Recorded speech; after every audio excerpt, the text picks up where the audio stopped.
Երբ որ այս ընդդիմադիր գործիչների կոռուպցիայի մասին ենք խոսում, մեկը լինում են, էլի, ինչ որ sense ընդդիմադիր գործիչներ գալիս, ասենք, ասում են կամ մեկնաբանություն են գրում, բայց ձեր կոռուպցիան, բայց ձեր թալանն է։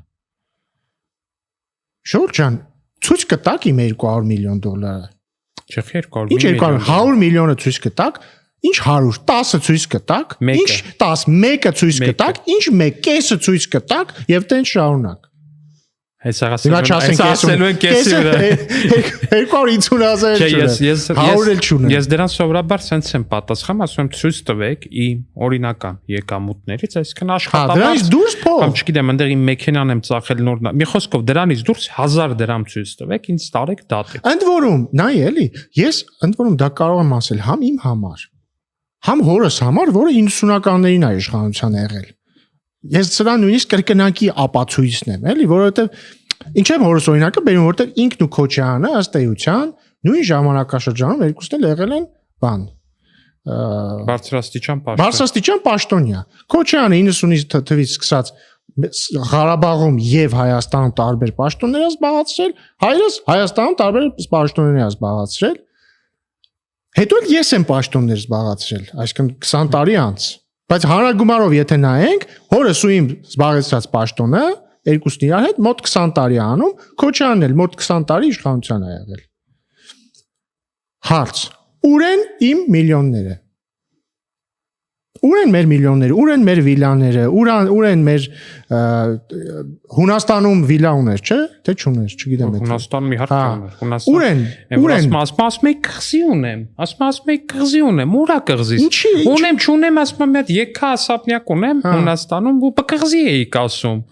Կամ Քոչյանի որդին Լևոնը 21 տարեկանում արդեն հաջողակ բիզնեսմեն էր, միլիոնատեր։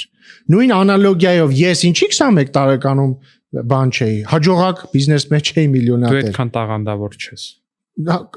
Դե երկու բացատրություն կա, կամ ես այդքան տաղանդավոր չեմ, կամ իրանք իրենց գույքը ապօրինի են։ Կամ իրանք շատ տաղանդավոր են։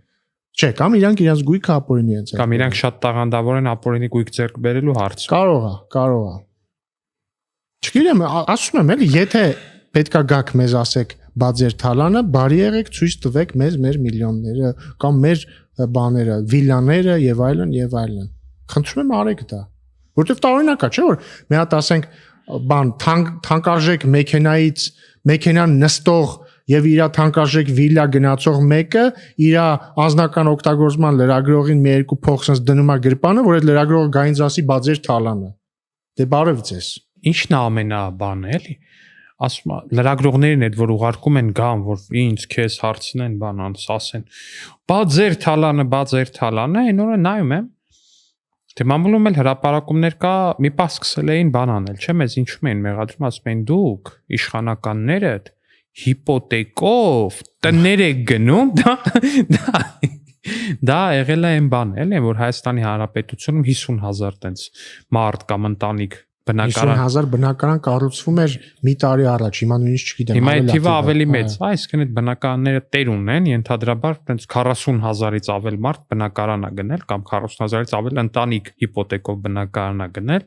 Ընտանիք այդ հիպոթեկով բնակարան գնելն էլ դա իրանից վստահ եմ բոլորդ էլ գիտեք, բայց ենթադրում է հետեւյալը գնում ես այդ կառուցապատողից պայմանագիր ես ստորագրում, բանկից վարկ ես ներգրավում բնակարանդ մնում է միանգամից գրավի տակ ու դու 20 տարի շարունակ ամեն ամիս աշխատավարձից հետ փողը շատ իդեպ որպես բան, սա որպես պաշտոնյա չէ, այլ որպես մարդ, եթե ու հիմա մեզ դիտողների մեջ էլ կան հիպոթեք փակող մարդիկ, ասեմ, որ այդ զգացողությունը բոլորիս համար հավասարապես տենց ծանր ու տհաճ զգացողություն է իրապես, որովհետև 20 տարի այդ միտքը տենց ու բոլորինս էլ ես չքան գիտեմ մերոնցը ում հետ որ շփվում եմ մերոնցից որ գիտեմ որ հիպոթեկով բնակարան վերցրել 20 տարով հիպոթեկ են վերցրել։ Դե հիմնական ամենատարածվածը դա 10 է լինում 15-20։ Էլ չեմ խոսում այն մասին որ ընդդիմադիրները որ ընդդիմադիր լրագրողները որոնք այդ հարցը տալիս են ախր ընդդիմադիր լրագրողներ կան որ այդ հարցը տալիս են ու քո կամ մեր մյուս падգամավոր թիմակցի օրինակ կողքի բնակարանը ինքն է հիպոթեկով վերցրել երկուսով падգամավոր ու լրագրող իրար կողքի հիպոթեկով բնակարաններ են վերցրել, բայց ինքը գալիս է։ Բա դուք այդ որ այդ տները գնում եք, ու ավելի մեծ, չէ, բայց առավել մեծ տարօրինակություն իրավիճակի այնա, որ այդ լրագրողին էլ փողա տալիս մարդ, որը հիպոթեկով չի գնել իր տունը։ Որը կառուցում է այն շենքերը, որովհետև ինքը հիպոթեկի կարիք չունի։ Ես էս վերջերս ինքը կառուցում է այդ շենքերը։ Ես վերջերս ասել եմ, էլի, սիրելի լրագրողներ, չեք ուզում հետաքննություն անեք, այդ որ ասում եք դուք հիպոթեկով բնակարաններ եք գնում, ասում եք դա որպես վատ բան։ Չեք ուզում հետաքննեք Ռոբերտ Քոչյանը կամ իր ընտանիքը, այսքան տարվա ընթացքում քանի հիպոթեկով բնակարան են գնել։ Գուցե թիվը լինի 0։ Թիվը միանշանակ կլինի։ Օրինակ այն Հունաստանի կղզու վրայի ասաբնյակը հիպոթեկով են գնել, բայց չէ, իհարկե չէ, որովհետև այդ մարդիկ իրանք ուղղակի շատ տաղանդավոր են, հասկանում ես, չափազանց շատ տաղանդավոր են։ Բայց էդի լուրջ եմ ասում, ես օրինակ հետքին, եթե հետքը ուզում եմ ռեաբիլիտացվի, ես վերջին խայտարակ հետաքննությունից առաջարկում անել հետեւյալ հետաքննությունը։ Բայց հետքի մի վարքյան էս մոռացանք ասենք, ինձ օրինակ շատ են հարցնում, ասում են այդ հետքին փող եք տվել, որ այդ ամեն ինչը տպի, որովհետև դա ոնց որ ձեր գովազդն էր, բոլորի համար ասեմ, չէ, չենք տվել։ Բայց դա ինչ եմ առաջարկում հետքին, անել հետաքննություն, վերցնել օրինակ այսօրվա պաշտոնյա եւ վերցնել նախկին պաշտոնյա, ընդ որում նույն պաշտոնյաներին, այսինքն վերցնել ինձ եւ չգիտեմ, նախկին ԱԺ փոխնախագահ։ Չեմ, անուն չեմ տալի իմ Շարմազան։ Տարբեր ԱԺ փոխնախագահներ, ինչ որ մեկին, քեզ կամ այլ падգամներ, ասենք, չգիտեմ, բանին, ասենք, էկոնոմի Պապոյանին վերցնեն եւ նախկին էկոնոմիկայի նախարար, ասենք, բանին։ Ով էր նախկին էկոնոմիկայի նախարար։ Մի խոսքով, պետք այսօրվա նախագահին դու վերցնեն ու Գագիկ Խաչատրյանին։ Ու տեսնեն, քանի հիպոթեկով Վարչապետի ընտանիքը ու Սերժ Սարգսյանի ընտանիքը, Ռոբերտ Քոչյանի ընտանիքը։ Ու տեսնեն, չեմ էլ ասում է կարողությունները համեմատեն ով ինչքան փող ունի կարողություն, չէ։ Զուտ նայեն, ով է հիպոթեկով բնակարան քանի հատ գնել, բայց այդտեղ ասում եմ, ով որ շատ հիպոթեկով գնա բնակարան գնել, դա պետքա վկայի իր աղքատության մասին, ոչ թե արհեստության։ Հուսով եմ հետքի այդ մոմենտը թարս չի անի, էլի։ Չի ասի օրինակ էս թալանչիները հիպոթեկով բնակարան են գնել, իսկ Սուրբ Քոչյանենք ոչ մի հատ հիպոթեկով բնակարան չեն գնել։ Ես այդքան վստահ չէի լինի, որ տենց չի անի հետքը, որտեղ դե տեսնենք, հետքի այս խմբագրակազմը հաշվի առնելով շատ հավանական է, որ ամենայն հավանականությամբ հենց այտենց էլ կանի, որովհետև դա ուղղակի ֆանտաստիկայի ժանրից է, էլի այդ ամեն ինչը։ Վաղ մեզ նաև որ տպավորություն չստեղծի, որ անընդհատ խոսում ենք այլ մարդկանց մասին եւ քննադատում ենք իրանց, չնայած տենց էլ անում ենք, դե հիմա այդ է քաղաքականությունը։ Ես առաջարկում եմ անցնել լավ թեմաների։ Եվ այս շաբաթ մի շատ լավ բան է տեղի ունեցել, ես նույնիսկ չեմ վախենա ասել, որ պատմական բան է տեղի ունեցել։ Ադրբեջանի նախագահը հայտարարել է, որ Ադրբեջանը հանում է բոլոր սահմանափակումները դեպի Հայաստան բեռնափոխադրումների համար, եւ որ առաջին նման բեռնափոխադրումն է Ղազախստանից հացահատիկ, որը գալու է Հայաստան, ոնց է գալու, Ղազախստանում կա Ակտաու Կասպից ծովի նավահանգիստ, Ակտաուից նավով կգնա Բաքու, Բաքվից երկաթգծով կգնա Թբիլիսի, Թբիլիսիից կգա Երևան։ Ինչի կգնա Բաքվից Թբիլիսի նոր Երևան, որովհետև Ադրբեջանի եւ Հայաստանի միջև երկաթգիծը դեռ ամբողջական չէ, այսինքն հատվածներ կան, որ չկա այդ երկաթգիծը, էլի մի շատ բարձ պատճառով, որովհետև ժամանակին օրինակ Մեղրիի երկաթգիծը որպես մետաղի ջարդոն են հանել, Իջևանին էլ չի աշխատում, այսինքն չկա։ Բայց սա ոչ մի կապ չունի Ռոբերտ Քոչյանի ունեցվածքի հետ։ Հանկարծ նման բան մտքերով հիպոթեք չունենալու հետ որևէ կապ չունի։ Բայց այդտեղ լավ այդ կարևոր չի։ Մեխը որն է, որ առաջին անգամ մեր անկախություն, այսքան անկախության չէ, լավ, հա, անկախության ըստ էության շրջանում կամ չհաշված դեմի մի տարին Ադրբեջանի տարածքով տրանզիտով Հայաստան բան է գալիս։ Ինչը ապաշրջափակման ուղղությամբ ահռելի քայլ է ուղղակից, հնարավոր չի այս իրավիճակի, այս իրադարձության դերը գերա գնահատել։ Ընդ որում ինքը կարևոր է ոչ միայն այն առումով, որ մենք փաստացի ապաշրջափակման ուղղությամբ առաջին քայլն է, այլ նաև հացահատիկը դե ինքը ինչ է, ինքը ստրատեգիական ապրանք է հացահատիկը։ Պարենային անվտանգության առաջին բաղադրիչն ամենաառաջին։ Եվ մենք հիմա հնարավորություն ենք ստանում դիվերսիֆիկացնել, այսինքն առաջ եթե մի տեղից կարող էինք ստանալ հարմար գնով, հիմա երկրորդն է ավելանում։ Իհարկե, այստեղ ընդդիմությունը ոնց է, այն նույն ընդդիմությունը, որ ինչպես ֆիքսեցինք, մանկախ բղծին բռնեն կասեն քաղբանտարկյալա, այդ նույն ձև Նույն ընդդիմությունը հաջողացրեց բերել ըստ իրենց տրամաբանական փաստարկներ, թե սա ինչ վատ բան է։ Եվ փաստարկներից առաջինը հանճարեղ ավակի, ասում են այսպեսով մենք կախվածություն ենք ձեռք բերում Ադրբեջանից։ Ինչը նախ ինչի աբսուրդային փաստարկ, որտեվ տրամաբանական կլներ գիտես երբ որ մեր մյուս ավանդական ճանապարհը գոյություն չունենար հացահատիկի, այսինքն մեկը փոխարինենք մյուսին, տրամաբանական կլներ, բայց եթե դու ունես մի բան, հավելյան ունես երկրորդը, դա իբնե չի կարող լինել կախվածություն։ Դա նույնն է, ոնց որ ասես, ես վաղվանից դառնում եմ բուսակեր, որպեսզի կախվածություն չունենամ մսից։ Չէ, աստծո սիրուն, եթե չես ուզում միս ուտել միս, մի կեր, բայց չես ունենա կախվածություն մսից, որտեղ այդ բուսակերությունը միշտ կա ու կա։ Հաջորդ բանը, այս երեք ազգային ժողովում հնչեց այսօր, չէ երեք։ Դեր դաշնակցական պատգամներից մեկը ասում է, մենք կողմ ենք ամբողջական եւ միաժամանակյա ապաշրջափակմանը։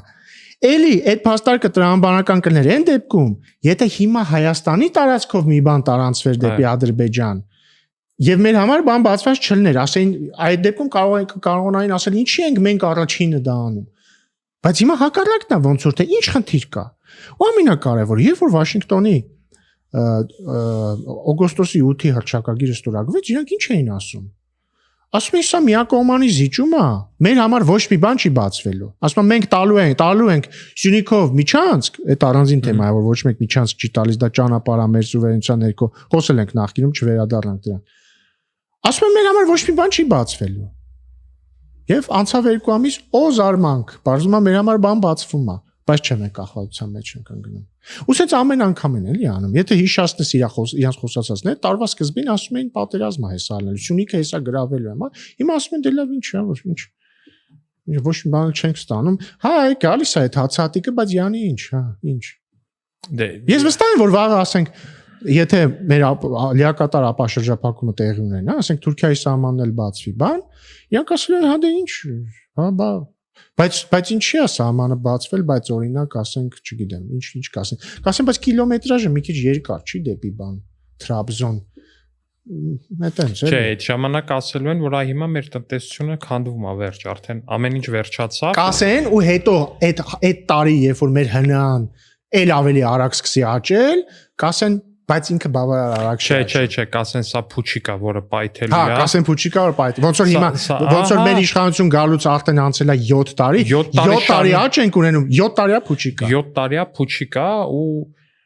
իրականությունը որն է, սակայն իրականությունն է նա, որ պարբերաբար փորձում են մեր բոլոր ձեռքբերումները վերագրել մեզնից անկախ ինչ որ պատճառների, ասում են դե երկնի շատ չունեք, որտեվ Ուկրաինայում է պատերազմ։ Դե տնտեսությունը զարգանում է, որտեվ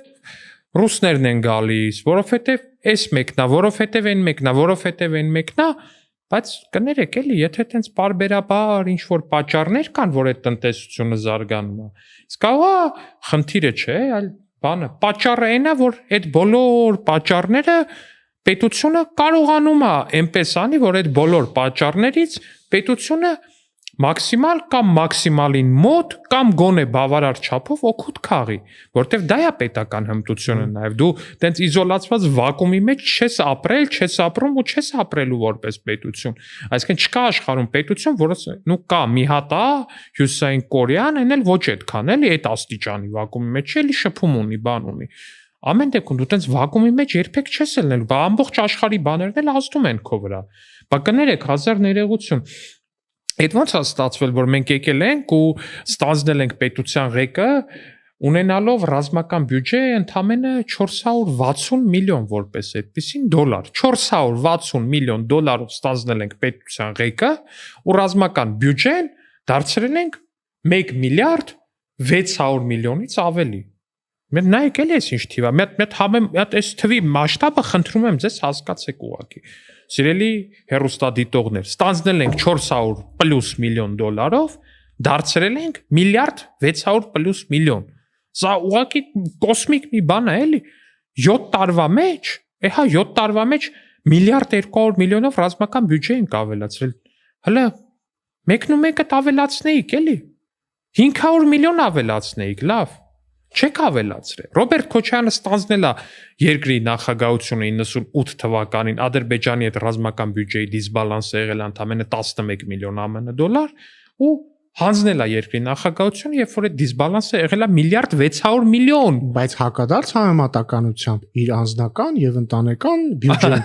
աճել է։ Այո։ Հակադարձ համեմատությամբ ինքը sense ինչքան այնի չի աճել, այնի աճել է։ Բան է էլի, այդ ինչքան sense մի բան կա Ադրբեջանում ռազմական բյուջեներ աճում, իսկ Հայաստանում այդ տարիների ռազմական բյուջեն չէր աճում, բայց բուրըն սկսել էր արդեն նշмарվել երիտասարդ Քոչարյանների բիզնես տաղանդը։ Իդեպ նաև ես կարծում եմ մենք անարդար չպետք է գտնվենք եւ պետք է նաև մատնանշենք Սերժ Սարգսյանի ընտանիքի բիզնես տաղանդը, իր փեսան ոչնչով չի զիջում Քոչարյանի որդիներին,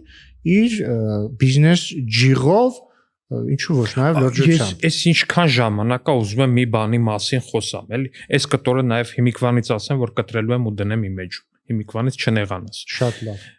Սերժ Սարգսյանը սրանից մի ամիս առաջ էր երևի հարցազրույց էր տալի կամ ճեպազրույց էր տալի, ասում է դե կա իշխանափոխության երկու տարբերակ։ Հա, ճիշտ է։ Մեկը որի տարբերակ, մեկը Նեպալն էր, երկրորդը որն էր։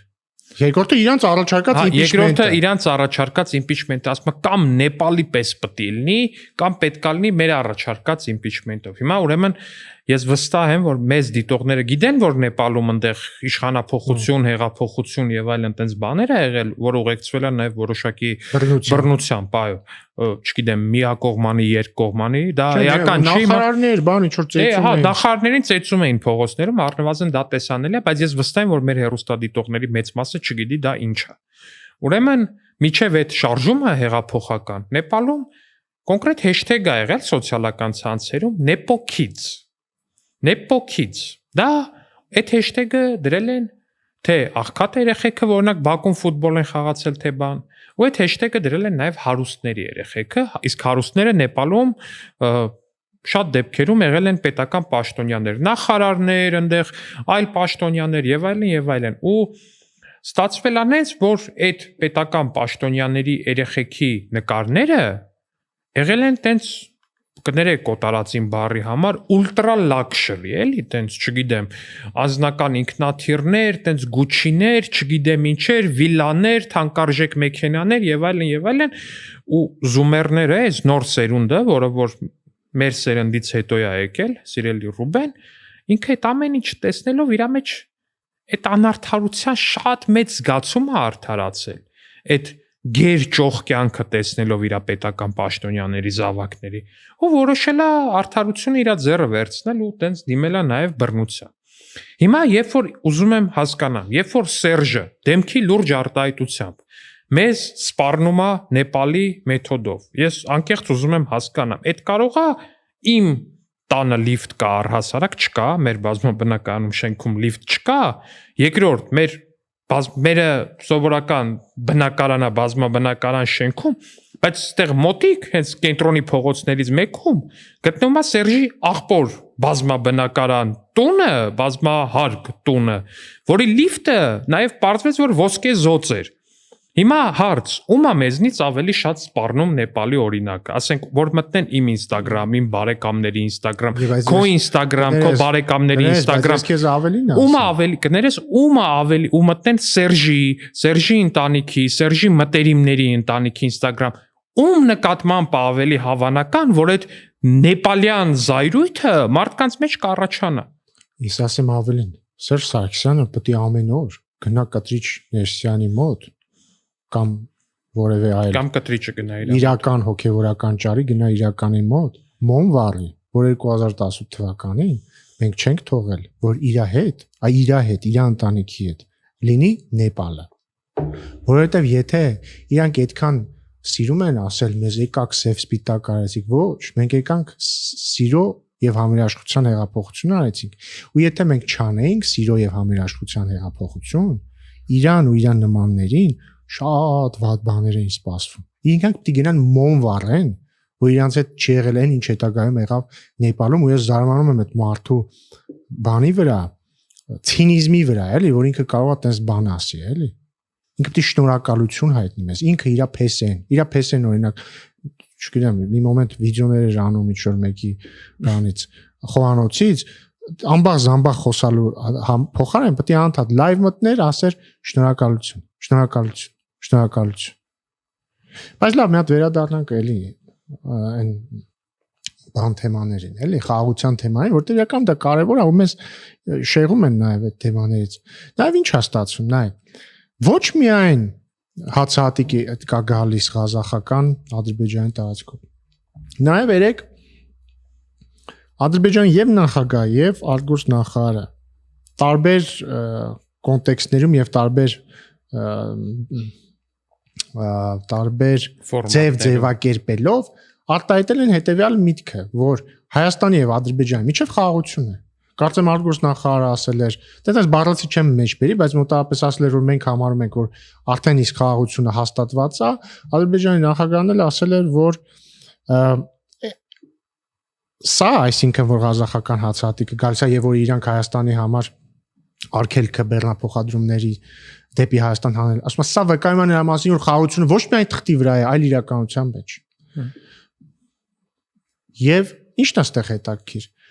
Այ մեր ընդդիմությունը, երբ որ Ադրբեջանից հնչում են ռազմատենչ հայտարարություններ, իսկ դրանք հնչում էին։ Mən չգիտեմ, կարող է, չեմ բացառում, որ կհնչեն։ Ամենայն դեպս հնչում էին։ Եվ ամենայն դեպս երեք չեն հնչել եւ հակառակը բավականին կառուցողական հայտարարություններ են հնչել։ Իրանք գալիս են միանգամից, այս չի ձեր խաղաղությունը, դուք տապալել եք ձեր խաղաղության օրակարգը, չգիտեմ, էսի ինչ այն ինչ բան եւ այլն։ Երբ որ հնչում են այս հայտարարությունները, կամ լռում են, կամ չեն գալիս կառավարության հետ հարց ու պատասխանին, օրինակ երեք չէին եկել կառավարության հետ հարց ու պատասխանը, որտեվ գան ինչ ասեն, ոչ չեն ասեն, ինչպես կմեկնաբանեք բանը, Ադրբեջանի նախագահի կառուցողական հայտարարությունը։ Իրանց դրայվ է պետք, իրանց բան է պետք, ճշտամական հայտարարություն է պետք։ Հա, չէ, ինչու չեք պատասխանում։ Իսկ երբ որ սենց հայտարարություններ են հնչում, գիտես ինչ են ասում։ Ասում են, դե սա ոչինչ չի նշանակում։ Սա ուղղակի իրանք անում են, որպեսզի բան դուք ընտրություններում հաղթեք, չէ՞ որ դուք բան դավաճան եք եւ իրանց ազդեցության տակ եք եւ այլն եւ այլն։ Այսինքն ձև չկա, հասկանում ես, ինչ ուզում ես արա, ինչ իրավիճակ ուզում ես լինի, իրանց համար մենք ինչ անում ենք սխալ է։ Ու դա խնդիր է, որտեվ իրենք չեն կարողանալու հաջողություն հասնել մեր հարգելի ընդդիմադիր գործընկերները։ Բայց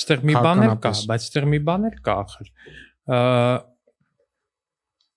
ընդդիմությունը երբ որ մի պահ շատ էր արդեն տենց ոնց որ բան ելներ էլի Ալիևի պաշտոնական թերթը։ Այո, շատ է սիրում, չեմ մեջբերել Ալիևին, ինչ չեն գալիս դա մեջբերեն։ Ես այդ ժամանակ մի հատ հարց եմ տվել ախր, ասում եմ ժողովուրդ ջան, ախր Ալիևն է, չէ, հայտարարել է, ասում է ընդդիմությանը, հատկապես հանրապետական ընդդիմությանը, ասում ախր այն ժամանակ կար, ասենց հայտարարություն ա եղել, որ Ալիևը ասում է Սերժ Սարգսյանը խոստացավ, որ հողերը հետ կտա, հետո գնաց Հայաստան, կազմակերպեց տերակտը իր մոտ։ Ենթադրում եմ, դա նկատի ունեն ՊՊՑ գնդի գրավումը Սասնա-Ծռերի կողմից։ Այսինքն ասում եմ, բա խիչեք էս է գալի մեջբերում, օրինակ գաք ասեք, այ գիտեք ինչ, ստոր իշխանություններ, Ալիևը մեզ սենց բան է ասել, ո՞նց կմեկնաբանեք սա։ Իրականում Ալիևին մեջբերել անշնորհակալ գործ է, որտեղ պետք չի որևէ այլ պետության ղեկավարին մեջբերել, որտեղ անդրում կարևոր չի ճշտամական։ Ու դա սարքել ներքաղաքական թեմաներում մահակ մեկի։ Կարևոր չի, դա ճշտամական պետություն է, նեյտրալ պետություն է, դաշնակից պետություն է, ցանկացած այլ պետական ներկայացուցիչ ինչ ուզում է ասի, անկախ նրանից դա ճիշտ է թե սխալ։ Նույնիսկ եթե ճիշտ է, բայց կարող է սխալ լինի, բայց նույնիսկ եթե ճիշտ է, իր տեսանկյունից ասում, ինքը գիտի ոնց ասի, երբ ասի, որ ազդի եւ այլն։ Եվ իհարկե պետք չի դա օգտագործել։ Բայց հետաքրքիր է էլի, որ մամուլն էլ է հետաքրքիր։ Ամեն անգամ, երբ որ ես դե անդադ հետևում եմ մամուլին, հատկապես արտաքին թեմաներով։ Ամեն անգամ, երբ որ ապակառուցողական հայտարարություն է հնչում Ադրբեջանից, բոլոր լրատվամիջոցները ծերից ծեր մի վայրկյանում այդ ապակառուցողական հայտարարություն եւ Իլհամ Ալիև։ Հետո 8 հատ վերլուծություն այդ հայտարարության։ Հա, հետևել եմ, հատուկ հետևել եմ, տենամ դնեն այդ վերնագրով, որ Հայաստանի հետ խաղաղություն է եւ այլն, Ալիև։ Շատ քիչ էին դրել։ Իհարկե չէ։ Հանուն արդարության ազատությունը չեմ ստուգել, որտեվ ես